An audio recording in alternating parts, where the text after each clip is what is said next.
بسم الله الرحمن الرحيم. سورة المائدة ركوع نمبر 7. أعوذ بالله من الشيطان الرجيم. بسم الله الرحمن الرحيم. إنا أنزلنا التوراة فيها هدى ونور.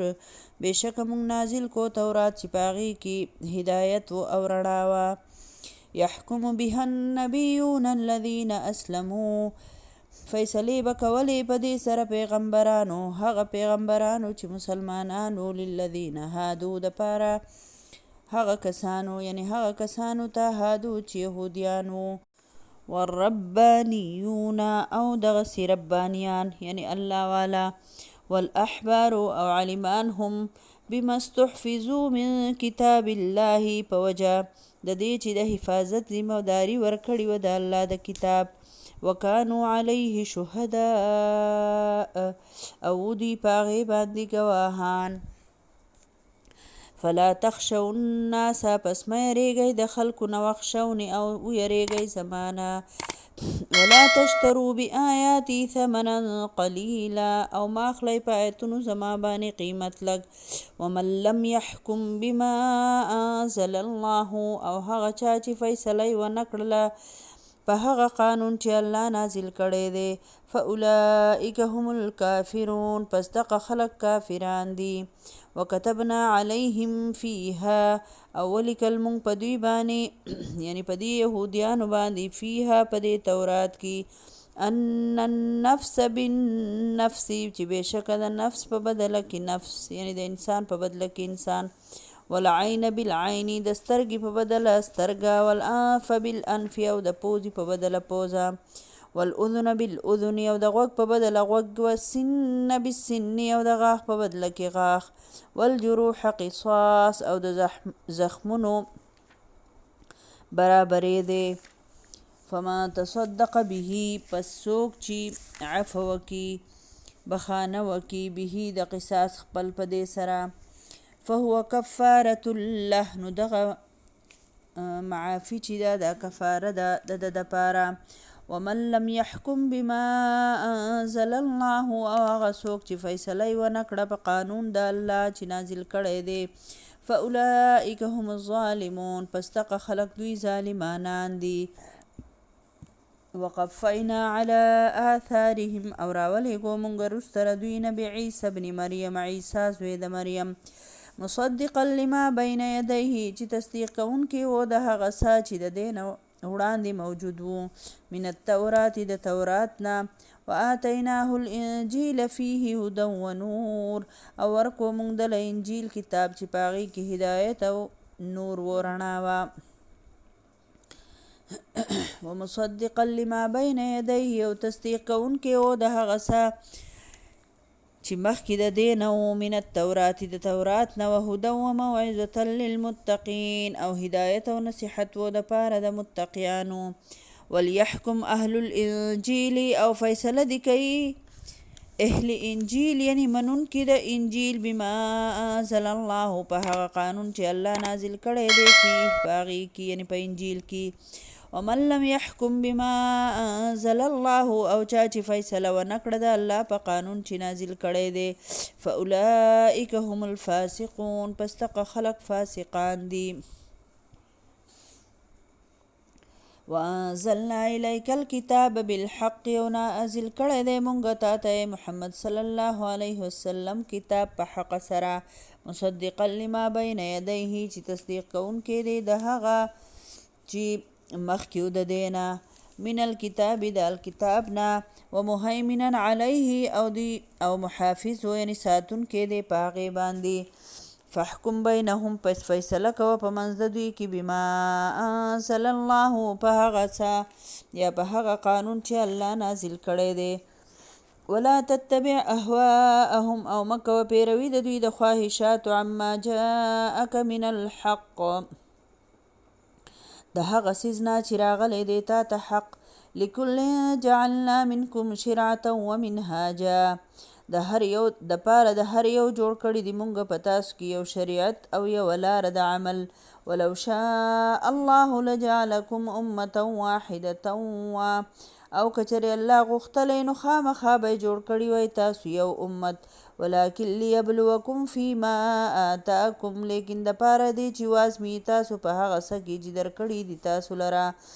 فاستبقوا الخیرات، پس وړاندې شئ په نیکو کې. الی الله مرجعکم جمیعا، الله طرف ته ستاسو د ټولو واپس تلل دي. فینبئکم بما کنتم فیه تختلفون، بیا به خبر درکړي تاسو ته په هغه څه چې تاسو وایئ په هغې کې اختلاف کوونکي. وان احکم بینهم، او دا چې فیصله کوه په منځ د دوی کې بما انزل الله، په هغه قانون چې الله نازل کړی دی. ولا تتبع اهواءهم، او مکوه تابعداري د دوی د خواهشاتو. واحذرهم، او خيار اوسه د دوی نه ان یفتنوک، چې په فتنه کې وانه چي دوی عن بعض ما انزل الله الیک، د ځینې هغه هدایت نه چې الله نازل کړی تا ته. فإن تولوا، پس کچری مخ واړو دوی، فعلم نو پوه شه انما یرید الله، چې بېشکه الله اراده لري ان یصیبهم، دا چې ورسوي دوی ته ببعض ذنوبهم، په بعضې ګناهونو د دوی سزا. وان کثیرا من الناس لفاسقون، او بېشکه ډېر د خلکو نه خامخا فاسقان دي. افحکم الجاهلیت یبغون، آیا فیصلې د جاهلیت دوی غواړي. ومن احسن من الله حکما لقوم یوقنون، او څوک دې زیات ښه د الله نه په فیصلو کې د پاره د هغه قوم چې یقین لري. په دې رکوع کې الله رب العالمین فرمایي بېشکه مونږ تورات نازل کو، په هغې کې هدایت و، لار ښوولو پکې د الله د طرف نه، رڼا و پکې، نور و د ژوند د تېرولو، او په دې سره به نبیانو فیصلې کولې. الله والا خلکو هم عالمانو هم، او د الله د کتاب حفاظت ذمهداري د عالمانو له ورکړې شوې. لکه د عالم کار دایي چې هغه به د الله رب العالمین چې کوم قانون را لېږلي، د هغې قانون به په خپله ځان پوهه کوي، په بل به یې نافظ کوي، او په ځان به یې نافظ کوي. نو بیا الله فرمایي چې څوک چې د الله په قانون فیصلې نه کوي، نو فاولئک هم الکافرون، دغه خلک کافران دي. تاسو ګورئ په دې یوه رکوع کې دا یو آیت 3 ځله راغلی دی چې ومن لم یحکم بما انزل الله فاولئک هم الکافرون. بیا الله رب العالمین فرمایي ومن لم یحکم بما انزل الله فاولئک هم الفاسقون، او بیا الله فرمایي ومن لم یحکم بما انزل الله فاولئک هم الظالمون. هم کافر، هم ظالم، هم فاسق دی هغه څوک چې څوک د الله په قانون باندې فیصلې نه کوي. او بیا الله رب العالمین د قصاص احکام چې دی هغه بیان کړي دي. نبی صلی الله علیه وسلم مسلمانانو ته، مؤمنانو ته وفرمایل چې دا په تورات کې هم د الله دغه حکم و چې د قصاص بدل چې دی هغه برابرې، لکه سترګې په بدله سترګه، د پوزې په بدله پوزې، غاښ په بدله غاښ، او دغه شان. خبره دا وه چې د رسول الله صلی الله علیه وسلم په وخت کې یو دغه راغله، مقدمه راغله، او هغه داسې وه چې 2 کسان په جګړه شو، نو یو کس ولګېدو، هغه بل کس باندې چکو لګو، په مټې ولا چکو لګو، نو هغه خپل مټ داسې په زور راښکودو چې د هغه کس هغه مخکیني غاښونه استمات شول. نو نبی صلی الله علیه وسلم له راغلل د قصاص دپاره. نو نبی صلی الله علیه وسلم ته د کس وی د غاښونه چې مات شوي چې زه به وستقه شانتې دوله غاښونه ماتوم. نو نبی صلی الله علیه وسلم ورته وفرمایل، هغه بل کس ورته خبر وکړل چې د ما باندې چک لګوجو، ما خپل لاس خلاصوجو، د غاښونه مات شول. نو نبی صلی الله علیه وسلم ته وفرمایل ولې هغه به خپل لاس تا په خوله کې ایښی و چې دوی د اوښ په شانتې ایسته کې څه ورته وایي، مطلب ایسته یې چکړت کې ویې خورې وله، ظاهره ده به لاس تختوو، دا خو قصاص نه شو.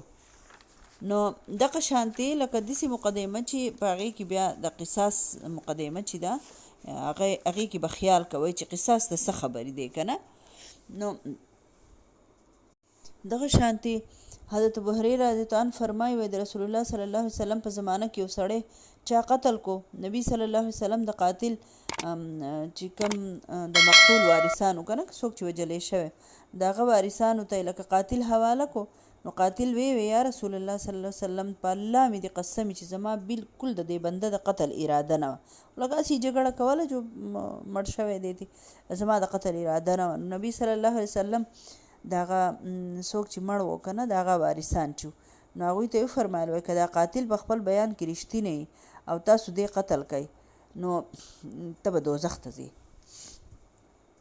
د قاتل د مقتول هغه وارثانو ته ویې لکه که تو دا قتل کې نو هغه وارث ته یې ویله تو به دوزخ ته ځې ځکه چې که فرض که رښتیا دا قاتل بې ګناه نو هغه زر ولګېدو او وی نه یا رسول الله صلی الله علیه وسلم زه یې پرېږدم که زه داسې دغه نه شم اخیستی لکه دومره به د هغوی سره د آخرت غم و.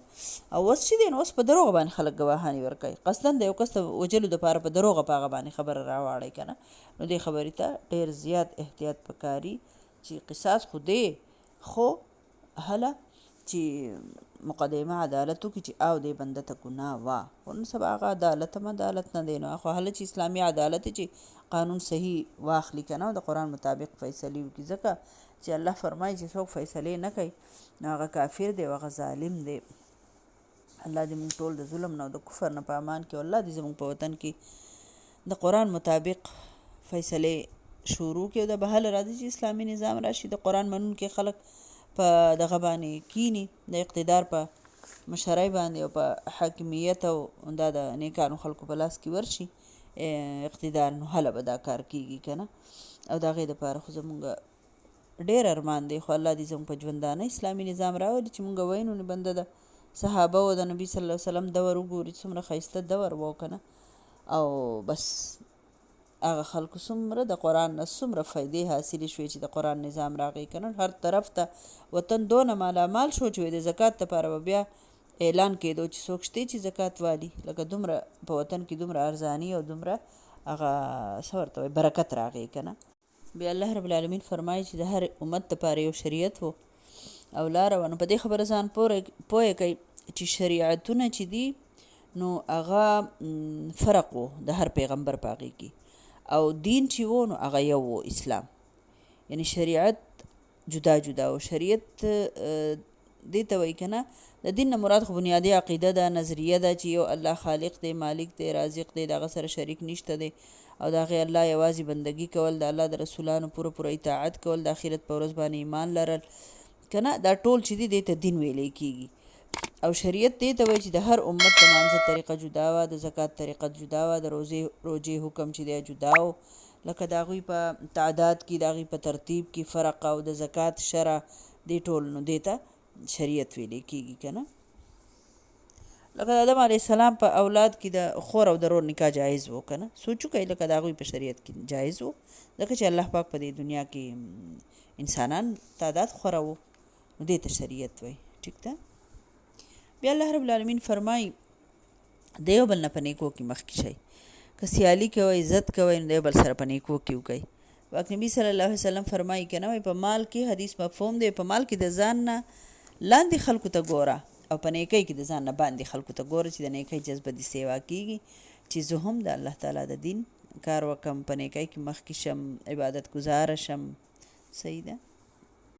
او بیا الله فرمایي دا خلک د جاهلیت حکم او فیصلې غواړي، لکه اسلام او جاهلیت لکه څومره غټه خبره ده چې جاهلیت چې دی هغه سراسر تیاره ده او سخته ده، مطلب دنیا کې هم او په آخرت کې دردناک عذاب دی، او بل طرف ته اسلام چې دی هغه سراسر رڼا ده او داسې علم دی چې د دنیا ژوند دې پې هم ښایسته کېږي او آخرت دې پې هم ښایسته کېږي. نو انسان له پکار ده چې دې خبرې ته موږ ټول خیال وکړو چې الله پاک زما او ستا په اسلام باندې عمل نصیب کړي، دنیا به هم ښایسته شي، آخرت به هم ښایسته شي، کورونو کې به هم سکون راشي، په زړونو ته به اطمینان راشي، الله به رانه رضایي، او الله دې وکړي الله دې ما تاسو ټول دغه شانتې نیک عمله او صالحه قرآن منونکي جوړ کړي. آمین ثم